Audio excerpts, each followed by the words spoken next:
A very good afternoon, ladies and gentlemen. Welcome. It's a great art fair, as I'm sure you know, and I hope we will add to your enjoyment this afternoon. We're going to talk to you about Ben Urry, the Gallery and Museum. We're about art, identity, and migration. And we want to talk to you really and share with you why we use art differently and how we use art differently.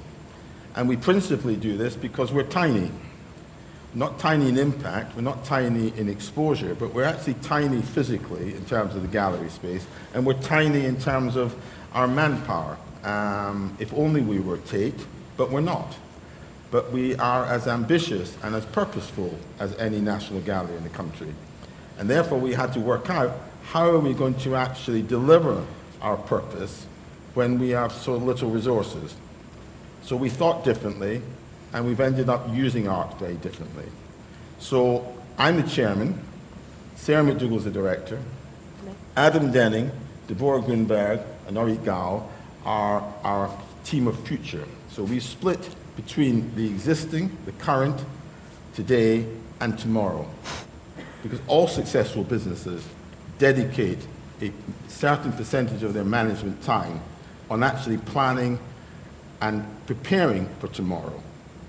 And that's what we're doing, and they're going to tell you more about it. So we are the existing, and this is a really exciting part because this is tomorrow. So what does Ben Urry do? Well, first of all, you have to understand our context, and we have two contexts.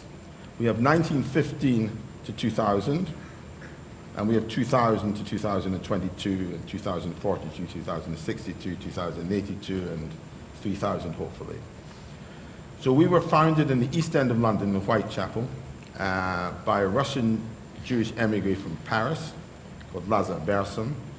And to give you in absolutely inaccurate terms, because of course nobody knows really what he said, but I guess he arrived and said, "Hi, I'm Berson, I'm an artist from Paris." Probably said it in a French accent rather than a Glaswegian accent, I'm pretty sure. And where do we exhibit? And remember, 1914 was the first year of the First World War, and Whitechapel was basically concentrated in, I think the word poverty would be probably as good a description as any. And the ladies, because the men were already working or on the front, said, "Where do we exhibit? Where do artists, Jewish artists exhibit? This is the East End of London, my friend, mon ami. This is not the West End."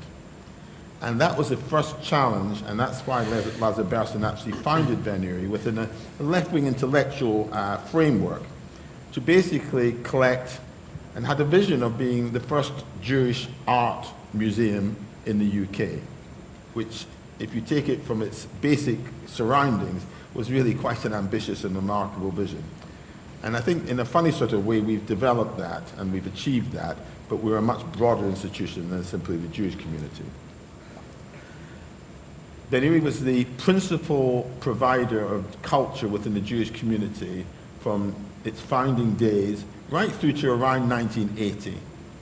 And in 1980 a change happened, a sociological change happened within London and within Britain, in that the glass ceilings for the Jewish community actually started to evaporate. And then what happened is that, of course, Tate and the National Gallery and the Hayward and Serpentine and whatever other institution was around that was interesting to members of the Jewish community became totally accessible to the Jewish community. They were as welcome as the Jewish community were interested. And that meant that Ben Urry, as a Jewish community art society, started to lose its gravitas within the community because it had competition. In 1995, 15 years later, Ben Urry essentially closed because it lost its gallery. So it became, as an institution, it was stayed alive, and it was set alive by a board of trustees of committed people, but it had no gallery. And it's a bit like being a bakery shop without, being a baker without a shop, or with a product without a distribution network. So in 2001, we relaunched with a big exhibition at what was Phillips, what was in these days, it's now Bonhams in Bond Street, called The Ben Urry Story, From Art Society to Museum. And what we were doing was we were flagging the seismic shift from being within the Jewish community, servicing the Jewish community, to representing the Jewish community in the mainstream, but with a wider context. It was not about religion, but about migration, art, identity, and migration. And that's a fundamental shift, and it's using art differently because we actually perceived it differently. So we became a-religious, respectful of all, but no longer a religious by determination institution. We became apolitical. We became a mainstream art museum, but with a very different take on how our visual art is presented and communicated and disseminated. So that was the seismic shift. Then in 2015, we celebrated our centenary with an extraordinary exhibition curated by Sarah and Rachel at Somerset House called Uproar. Was it called Uproar? Out of Chaos. Out of Chaos, sorry. That was another great exhibition. Uproar was an earlier one. Uproar was an earlier one. Out of Chaos. But we also decided that we're going to actually stop trying to raise 20, 30, 40, 50 million pounds to create a new building of a Museum of Art, Identity, Migration, because after 15 years of trying, we were not succeeding. And as my late father used to say, there was a God, and I thank the God that told us to stop trying, because today it was the most important and really prescient decision that we ever made in our 20 years at Ben Urry, in that we turned the whole operating model of a museum upside down. And we actually committed ourselves to a digital future, supported and embracing and partnering our physical gallery, our vibrant physical gallery program. And to say that's been successful would be in the understatement of the year.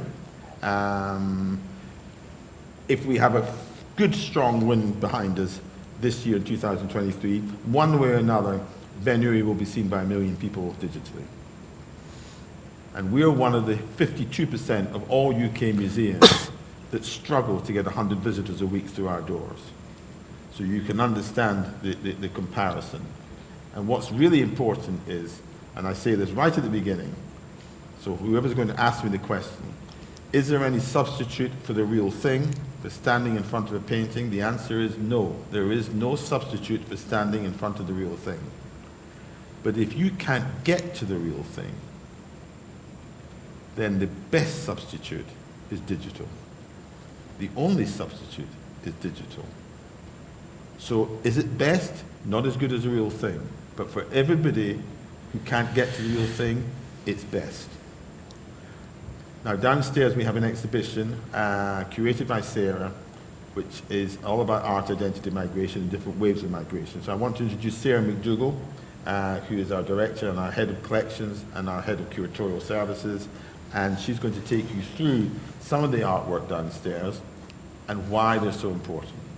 Sarah. Okay, thank you. Can everybody hear me okay? So yes, I hope you'll all come down and see the real thing, as David has just said on the stand. And I'm just going to take you through a few of the images. So I won't stop on every one that appears on the screen, but through that I just want to expand on the history that David has given you. You'll see from that how we have really our collection is 3 waves of migration. That's how we describe it.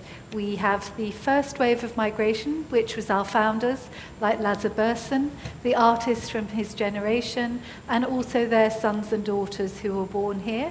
And they made up a sort of wave, if you like, of artists, such as the so-called Whitechapel Boys, David Bomberg being the best known among them. Then you have a huge second wave of people impacted by the Hitler regime, moving around Europe from 1933 to 45, many of them ending up here, settling here and telling stories about their identity and their migration through their art.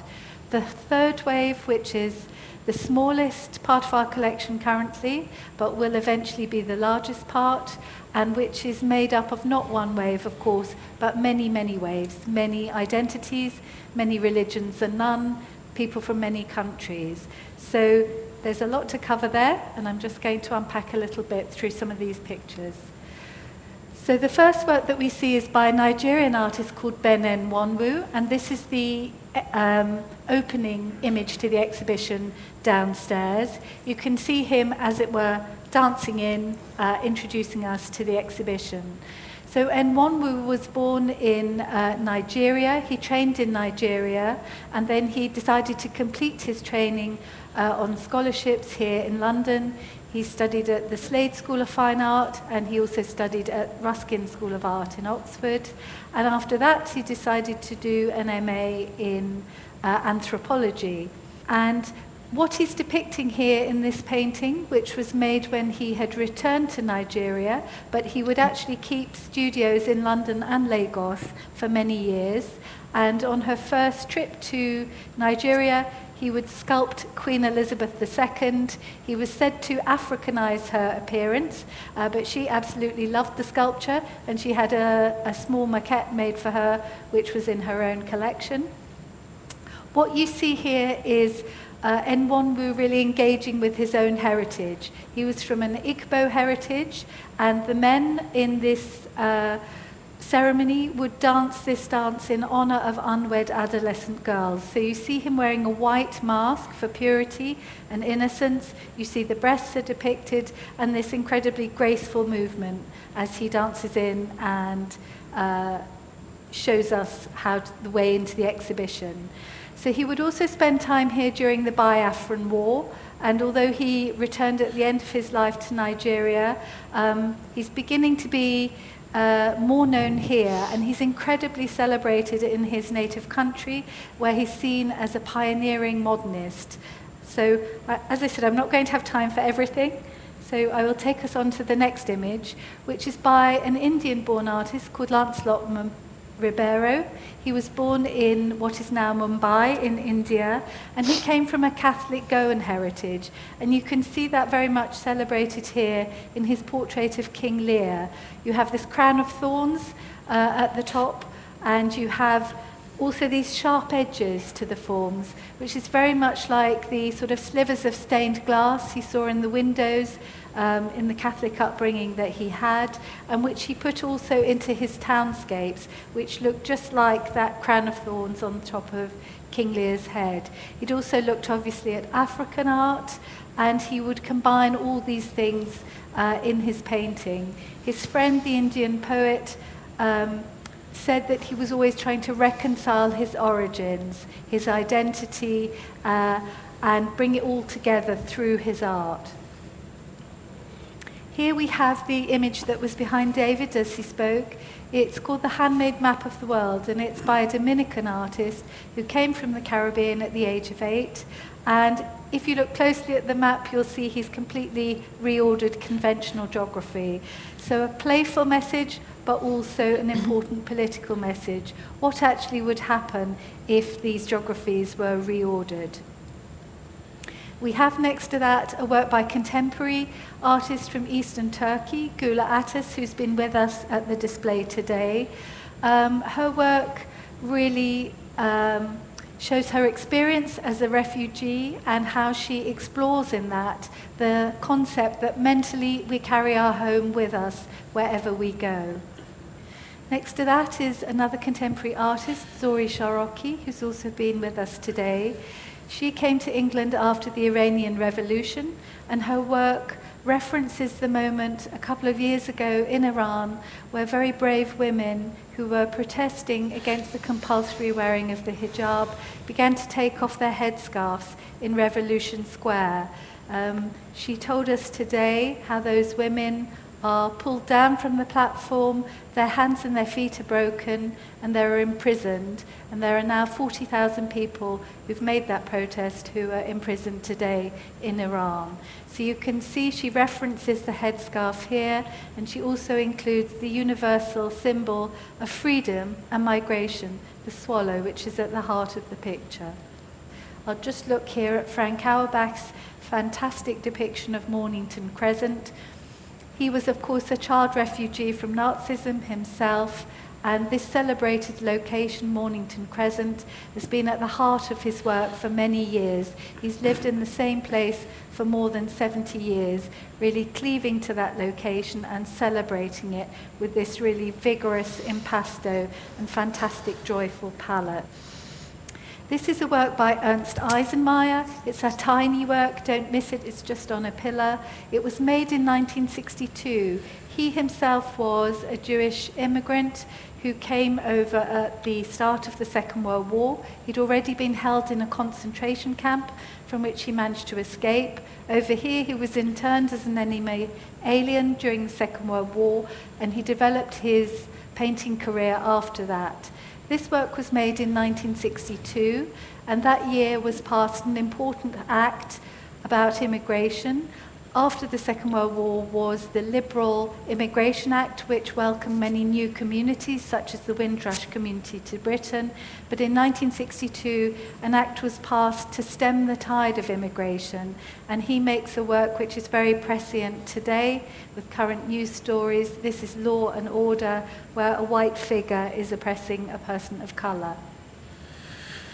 We have many stories here that I'm not going to be able to touch on. This is Elizabeth Tomlin. She was an important designer, and after the war she went to Marks and Spencer's, where she headed the textile department, and she brought all that post-war colour to the really drab, austere interwar period. I stop here on Eva Frankfurter. She was a child refugee from Nazism like Auerbach. She trained afterwards at the same art school as Auerbach. He remembered her work as full of feeling for people. This is her West Indian waitresses. She took herself out of the art world. She went to work at Lyons Corner House, Piccadilly in the West End, and she depicted all the people she saw around her. So particularly the Windrush generation, they were her fellow workers, her friends, and we have here her Caribbean waitresses. Chaim Soutine, another École de Paris painter, who never made any works about his ethnicity, but made this fantastic portrait of a waitress where she's anonymous, but he's really celebrating her character, her inner life. And this was made in 1933, so the year that would sort of initiate what became the Second World War. This is a lovely portrait by Dora Gordine of an African woman in Paris in the 20s. She lived all over the world, and she eventually settled here with her third husband, the aristocrat Richard Hare. Together they built Doric House, which is in Kingston, now in the university, and you can go and see her work preserved there. Wonderful sculpture by Jacob Epstein of Jacob Kramer, another Jewish immigrant from an earlier generation. So this is taking us back nearer to our roots and to our founding. This is David Bomberg's Ghetto Theatre. It was made in 1920, and it was bought direct from the artist in that year. This was one of the earliest acquisitions to the collection, and it's always been one of our most celebrated paintings. Into it, he fed all his disappointment about the First World War, and you can see that in the masked faces and the hunched figure leaning wearily on a stick. This is the kind of work he was doing before the First World War, and which he got thrown out of the Slade for. So really audacious work, combining futurism, vorticism, celebrating speed, mechanization. These are his racehorses, and they are gathered with the bookies at the start of a race in a paddock, and you see how their legs have become almost triangular in the way that he depicts them. This is Claire Winston. She's very little known, but she was working along the same lines at the Slade School of Art alongside David Bomberg at the time. She's one of many women artists in the collection, and whose stories and profiles we're always very keen to showcase.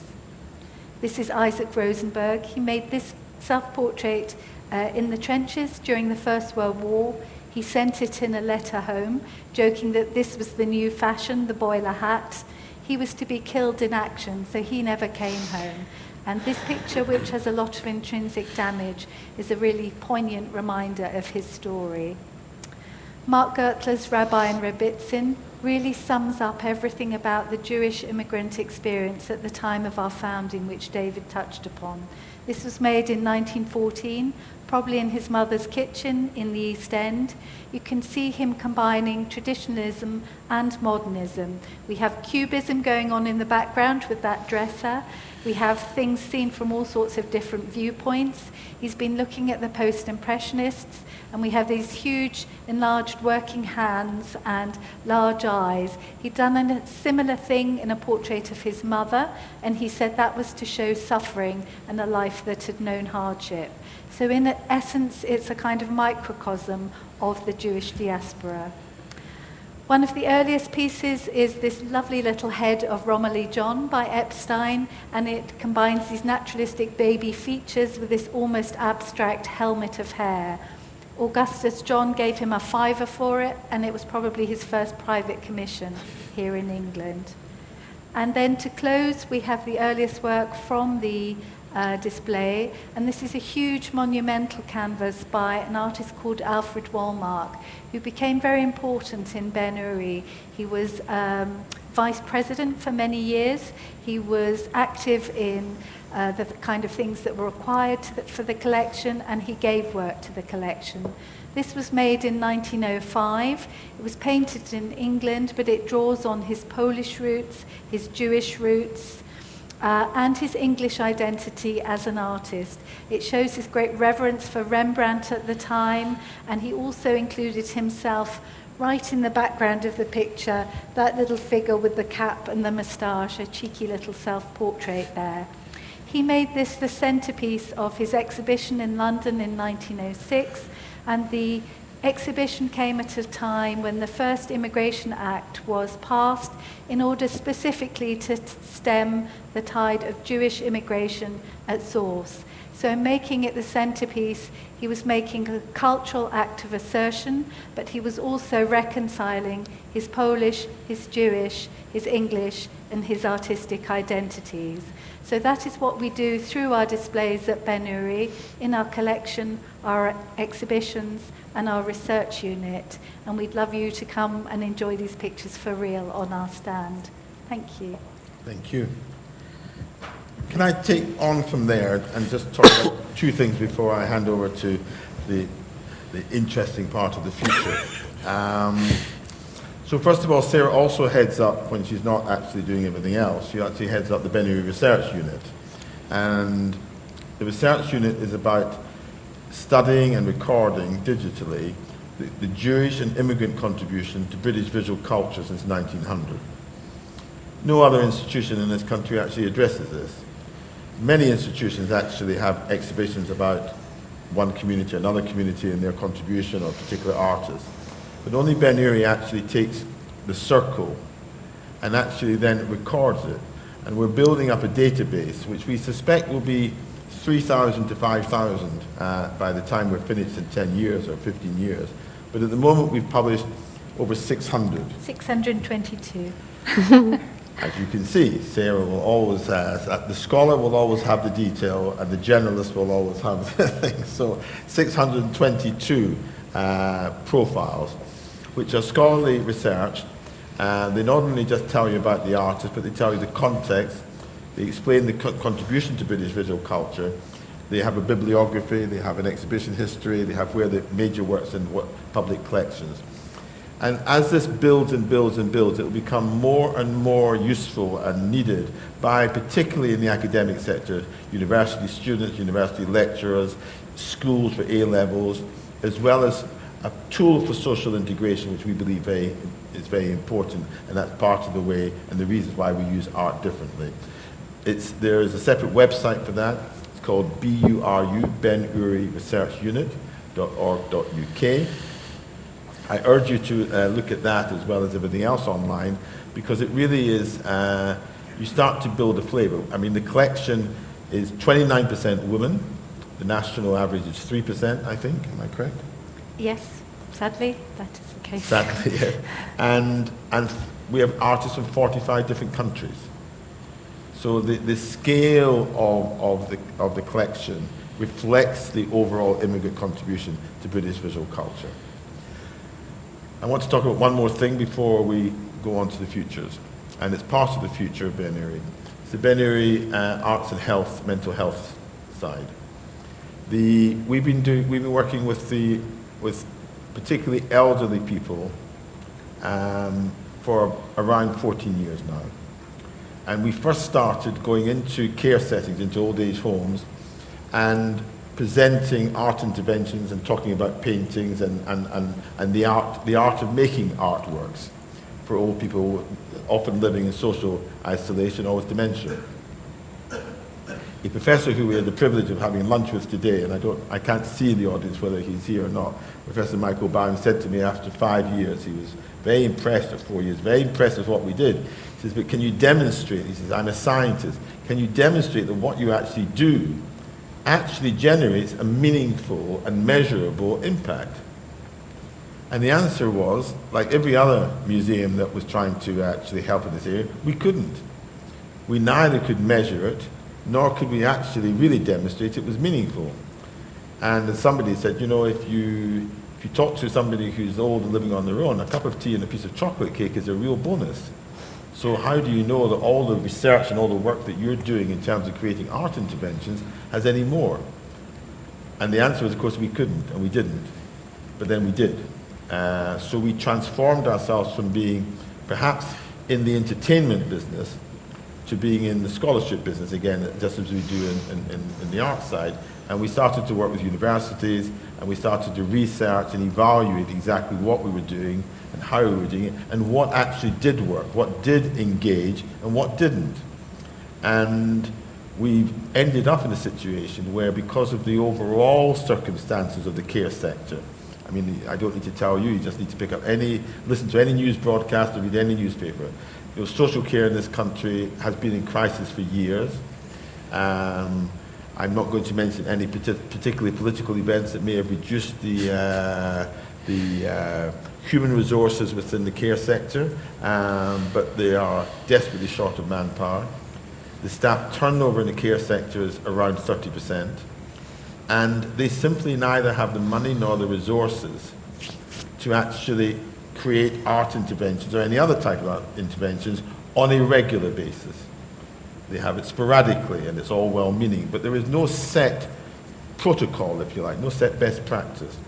And that's what Ben Uri has been working on. But we got to the stage where actually, even if there was a set protocol, and we actually discovered when we were mapping, literally the world on this, there are set protocols. But actually the care sector can't adopt them because they have 30% staff turnover, they don't have the financial resources, and they don't have the expertise. So we realized that if we want to actually engage and try to add through art the well-being element of mental health, we have to think differently. We have to use art differently. And what we've concluded is that we need to actually create these programs digitally. Because the other point that's not mentioned, I've never seen it in print, is that only 5% of the over 70s live in care homes.